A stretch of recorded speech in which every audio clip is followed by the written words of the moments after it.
What I know it sounds weird, but just try it. Thing do you swear by? Story 1. If you are very anxious or having a panic attack, go to the bathroom and put some cold water on the back of your neck or face. If you're at home, you can also use an ice roller or some ice cubes. It's something I learned from DBT therapy and I thought it seemed ridiculous until I tried it. Story 2. Take the time to thank yourself for doing what you promised to yourself. For example, if you plan to go to the gym, walk the dog, or do chores later that day, and you actually do them, then thank yourself for keeping your promise. You wanted and planned to do something boring, hard, repetitive, whatever because you know it's good for you and you stuck to it. Be proud. Be nice. Basically do whatever the opposite is of beating yourself up after you planned a task and didn't do it. Story 3. Mud baths. You lie in this tub full of hot, thick, volcanic sludge. You gotta scoop a bunch of it onto your chest too. It's heavy. It's hot. People bring you cold washcloths for your forehead so you don't overheat. When I got out to take a shower, they had a bench in there. I left. Until my legs gave out because they weren't used to being so relaxed. 15/10. 35 stars. Story 4. Related, whenever speaking negatively at yourself, I encourage you to tell yourself some version of, "Don't talk to my friend that way." I imagine most, if not all, of the negative things we say when we accost ourselves with are things we would never say to someone else that we love. Story 5. When I worked in restaurants, and I knew I would be on my feet for long periods, I doubled up socks. A lot, but not all, of the fatigue you feel in your feet is due to the friction of them moving around in your shoes. By wearing an extra pair, the socks rub against each other, resulting in less fatigue. His is also a must for hiking or longer walks, 1 pair of thin socks, and 1 pair of thicker socks, preferably wool. The thin socks cling to your feet and wrap them up cozy. The thicker socks provide cushion, insulation, and wool socks will wick moisture away from your feet. It is much harder to develop blisters and hot spots when your skin is not rubbing against material repeatedly. Instead, the thin sock stays in the same place on your foot, and then the friction is between the 2 layers of material. Story 6. Got something wrong with your skin? Buy a few aloe vera plants, cut a leaf open and rub all the gel on your skin. Pimples on your arms. Aloe vera. Got burnt. Aloe vera. Dry skin. Aloe vera. It feels ridiculous rubbing a slimy plant on yourself, but lots of medical ointments contain it because it's proven to be good for the skin. Story 7. One time, I made flour out of green oak acorns. I did it the old way, removing the husks by rolling the shelled meats in burlap sacks, toasting them on a fire, crushing them with rocks, and then putting the crushed meats into that same burlap sack and leaving them in a moving creek for a few days to leach out the tannins. I made a loaf of bread with the flour and took it to a work potluck where my fancy coworkers were eager to eat it, thinking it was some kind of nut bread, which it was. As they were eating, I shouted with diabolical glee, "It's acorns. You're all eating acorns." Story 8. Ramen spaghetti. Provided you have one of those square trays that perfectly heats up ramen, ramen spaghetti is my recommendation. Ramen prepared as though it were spaghetti. Butter, olive oil, marinara, onion powder, basil, salt, pepper, and a little garlic. I do not get why my roommates are so obstinate about it. It's literally just noodles made from wheat flour, just like spaghetti noodles. The only difference is the shape. Don't at me, culinary scientists. Once the ingredients are added, most plebs cannot tell the difference. Imagine saying you love steak and then someone cuts it into slices instead of cubes, and you're like, it just doesn't taste as good. More for me. Story 9. Get rid of hiccups by drinking upside down. Let's see if I can explain in words. Next time you got the hiccups and want them to stop, try this. Fill half a glass of water. Sit. Put the far lip of the cup to your lips so your chin is covering the top of the cup. Lean forward. Keep going as far as you can without losing balance on the chair. Drink from cup in this position, where your head is upside down. Get back up. Tada. No more hiccups. Story 10. Tequila and Coke. I call it tequila. I why it works, but it does. My sister got me on these and I've never looked back. Shower in the dark. Shower, not bath. Or if all darkness is too much, shut off the regular lights and put some fun twinkle lights on. Turn up whatever music you enjoy. I always go for sexy R&B type vibes. Brent Faiyaz, Bryson Tiller, Daniel Caesar, Omar Apollo, etc. and just enjoy it.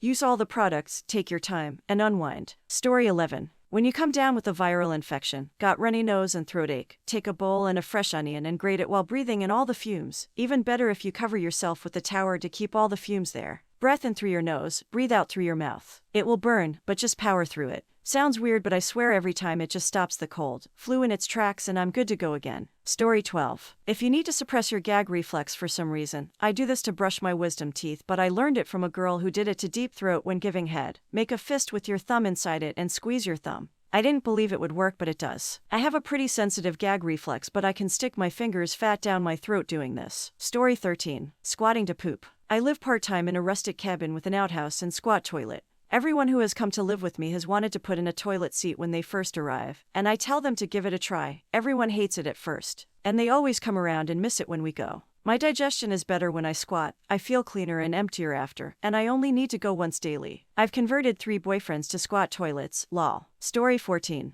Take a cold shower in the dark and listen to Pink Floyd. Most people don't do cold showers properly. You don't start with cold water or else your body won't have time to acclimate. Start with the water extremely hot and dial the temperature down within the span of 3–4 minutes. Then make it as cold as you're comfortable with. Make sure the bathroom is pitch black and keep a waterproof speaker near the shower. Then play any song from Pink Floyd's Dark Side of the Moon. It literally feels surreal and gives you a sort of high without actually being on anything. I know it's weird, but you gotta try it. Story 15. Using Vaseline in regular life. Put some on a burn, small cut, big cut, abrasion, scab. In like just a few minutes as it heats up on your skin, you'll notice the pain goes away. It's the active ingredient in triple antibiotic gel, and I've noticed no difference in results between the two. Way cheaper. On the exposed skin on some of the harder winter days is good too, if you can get over the stickiness. Story 16. Parenting life pro tip. Everyone knows that when your baby is sick and coughing all night, you put Vicks VapoRub on their chest, and it helps. However, it doesn't always do the trick. When my first was sick for one of the first times, we went Googling around and found someone who said put Vicks on their feet, and then put socks on them.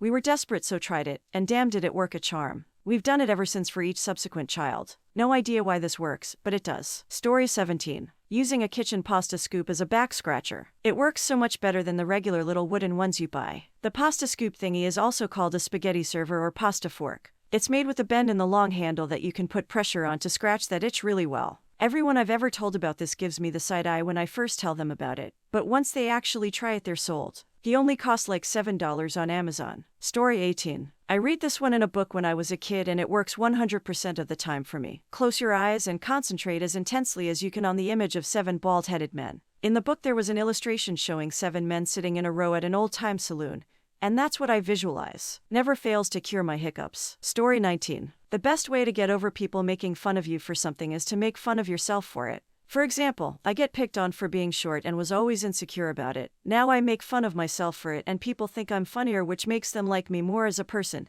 and it makes me embrace my height and feel more confident. Story 20. 2 of them. 1. Pie is better with coffee ice cream than vanilla, especially blueberry and apple. A la mode should be a coffee standard, not vanilla. And 2. Hamburger patties are better with a little bit of Coca-Cola. Don't use soy sauce or Worcestershire or whatever to sweeten the meat. Just use a couple tablespoons of Coke. Trust me on this one. I have made it for a lot of people and I've gotten a lot of compliments. Story 21. If you're making a grilled cheese sandwich, use mayo instead of butter. It's much easier to spread, especially if your butter is cold, and it works exactly the same. Also, it doesn't impart any of the mayo flavor to the sandwich. I'm not sure about Miracle Whip, so try that one at your own risk. Story 22. Buy yourself a bidet, one with a heated option. People always think it sounds weird or gross, but it is the complete opposite. It is the best clean you can possibly get and so much more hygienic than wiping your butt a million times with toilet paper. I literally hate pooping anywhere else now because I hate having to clean myself with toilet paper instead of a bidet. Trust me, you will never go back. Just do it.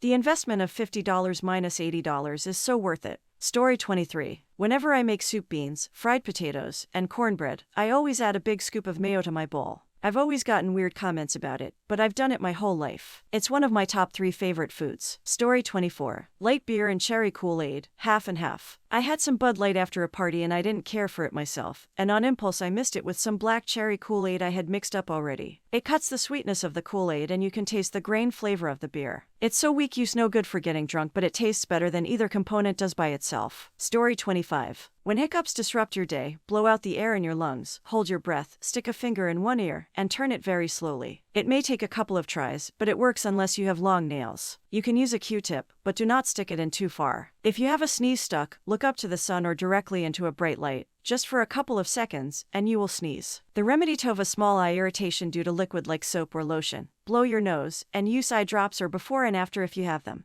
It will still work without eye drops, but you may have to blow your nose a few times. For indigestion or a gas bubble, drink a cup of warm water with a spoonful of baking soda. Story 26. Cooking boxed macaroni and cheese in a skillet. All ingredients in from the start. Instead of boiling the macaroni, draining, adding cheese powder, butter, milk at the end. Get a skillet, put the mac and cheese powder in. Add enough water to cover the noodles. Add butter. Apply heat, stir constantly, and in 10 minutes your meal is ready. Because the water is cheese flavored, the macaroni tastes better. Okay to add a little water halfway through if you need to. Story 27. Did it for a joke with my ex's leggings once while she and I were drunk and not exes yet. Next day, I went and bought 3 pairs. Getting weird looks now in the army occasionally when I mention wearing them under uniform. But I'm also one of the few folk not complaining about cold or itchy legs after being outside in formation for a whole freaking day. Story 28. When you have one of those irritating spots in the back of your throat that keeps making you cough, chew minty gum, suck on a mint, or even swish a little toothpaste around in your mouth. It soothes quicker than cough drops and works nearly every time. Story 29. Trying almost any chip combined with queso. Until a week ago, tortilla chips were the only chips I'd use queso dip with. But a friend brought Lay's and queso to share at our D&D session.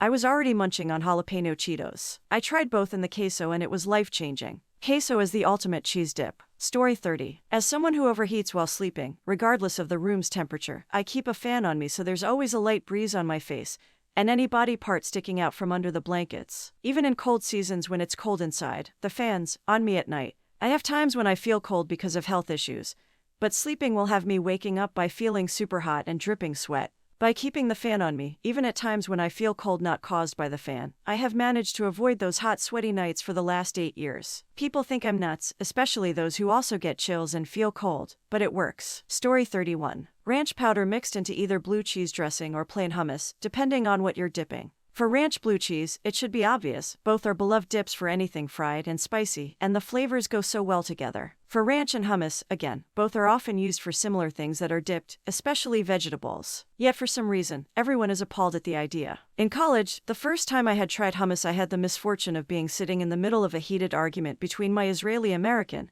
and Palestinian-American friends. I was just white Midwest kid that knew nothing about world politics. But when I had the audacity to suggest that hummus would taste really good mixed with ranch powder, I managed to offend both sides and become joint public enemy number 1 for the next 10 minutes. Story 32. Cut a V into the center of your big toenail to prevent ingrown nails. Don't cut it back far enough to hurt. It can be a shallow V. About 30 years ago, I suffered from excruciating ingrown toenails on both big toes. Just walking works caused them to stab into the surrounding tissue, causing agony. I had the doctors treat them, which amounted to painful removals of the nails and even some meat from the side of my toe. This never lasted, as they would eventually grow back. I did this at least 4 times. One Christmas at a family gathering, my uncle saw me in pain and asked what was up. After he heard my story, he told me to try this method. I did, and I've not had even a hint of an issue since. Story 33. 1. Add 1/4 to 1/2 teaspoonful of truffle oil, 1/2 teaspoonful of dried duck stock, and a very, very light sprinkle of nutmeg in your brown gravy when you cook it. Delicious. You can get very affordable truffle oil at most supermarkets. Same goes with the dried duck stock. 2. When my parents were young, they liked to mix 1/2 and 1/2 of a beer in a lemon soda. AFAIK, it's called a radler. They also liked a flyversjes, that's a glass of lemon soda mixed with a tiny glass of Danish akvavit, or snaps as it's called in Danish. 3. A colleague once made milk toddy for us at work, after a long and cold evening outdoors. You heat the milk and pour it in a glass. Add a small glass of snaps or akvavit. Stir and enjoy. It's delicious. Story 34. 1 pot coffee, 1 cup raw oats, 1 cup muesli, 1 cup plain yogurt. Make the pot of coffee. While coffee is brewing, add the oats, muesli, and yogurt into a bowl. When the coffee is done, add the used coffee grounds into the bowl and mix. Drink the coffee and eat the oat mix. Eat this every morning to be ready to ride your bike or run for hours without having bathroom breaks. I would wake up at 5 a.m., eat this, and then go back to sleep for 45 minutes at the top of the stairs next to the bathroom. Then I would be woken up and have to go to the bathroom. Then I would be ready for my morning ride at 6 a.m. awake and alert. Story 35. If your nose is stuffy and you can't breathe well, place 2 fingers on the middle of your eyebrows with firm pressure, and place your tongue on the roof of your mouth right by your middle teeth with pressure, and hold for 30 seconds. This should clear your airways and allow you to breathe and get rid of mucus as well. You'll probably have to spit it out afterwards since it'll be redirected from your nose to your throat, but you'll be good as new. Story 36. Bee sting or bug bite. Cleanse and moisten the area with water, sprinkle meat tenderizer on sting or bite, gently exfoliate, let it rest. I have had to go on oral steroids due to such bad reactions to mosquito bites, and I swear by this method. I believe the tenderizer breaks down the proteins in the bee venom or the histamine release from bites. Try it. Just get one that doesn't have added spices like cumin or chili red in color. Story 37. Binaural beats for headaches. There are a few tracks on Spotify that actually work. Even when Advil, Tylenol, caffeine hasn't worked. I get brutal, ruthless, and totally debilitating headaches where I can hardly keep my eyes open and it feels like my brain is bruised and rattling around in my skull. Not migraines. I get those too, and those are even more painful. And it works. A lot of the time. It could be the placebo effect of something else to concentrate on. But I'll take it. Story 38. Gently tapping the back of my head against the door frame when I have a really bad headache. I'll gently tap it about 10 to 15 times every couple of seconds. An old doctor told me that trick when I was young, said that it gets the blood flowing. At first it makes the headache worse, but after the third or fourth tap it starts to get better. I've had people laugh at me and tell me I'm nuts, but then a few weeks later they'll call me up and tell me that it worked. But I've had several people tell me that I didn't. But hey, at least they tried. Story 39. Mix virgin olive oil and salt and smear that in your face, body if you have problems with acne. Let it soak in for 20 to 30 minutes and then take a lukewarm, cold shower. I had real bad acne in the neck and not even the doc could get it away. A gypsy told me that and I was like, whatever, let's try it. My neck got better immediately after a day. Now I just do it occasionally when I feel like it starts to get worse again. Also, if you have problems with acne, changing your bed sheets once a week can really make a difference. The dirt that collects overnight can clog your skin pores, which leads to acne. Story 40. Preserved duck eggs, Aka century eggs. It's a staple in Cantonese cuisine, particularly in congee rice porridge. The concept itself is weird. They're not actually 100% duck egg. It's actually a dish made by preserving duck, chicken or quail eggs in a mixture of clay, ash, salt, quicklime, and rice hulls for several weeks to several months. Thanks Wikipedia. I had a hard time explaining it myself. Other than that, they're bought and come already hard-boiled, so you just peel them and eat them. The eggs themselves are black. They actually taste really savory. Story 41. 2 things I haven't seen. 1. Peanut butter on a burger, especially a bacon burger. I only do meat. PB, bacon, lettuce, and pickles. Tomatoes and cheese weren't good to me. I sometimes carry the personal Jif cups to fast food and do it myself, if I know we're going for burgers. 2. Jaeger and root beer. Jaeger is brewed more like a tea, so mixing different things brings out different flavors. No licorice flavor now. I also like Jaeger with Sunny D. Few like the Sun D version like I do, but most everyone likes it with root beer. Story 42. Corn on pizza. It's the most delicious topping. I tell everyone, but now my fiancé automatically gets out the corn when I say it's pizza night. I've changed like 15 different households' opinions on this. I learned about this while visiting family in Serbia and I live in Canada. I urge you all to try it once. Story 43. Walking around to relieve period cramps. Definitely thought it was BS when I first heard about it. I've always been a sedentary type and never thought moving around while feeling bad could make the feeling anything but worse. Started realizing my cramps only got better during passing periods in high school. Finally put 2 and 2 together. It doesn't work for everyone, but I always ask friends. I know it sounds counterintuitive, but if you haven't before, maybe try walking around. Hopefully that doesn't sound like those "oh have you tried yoga" people.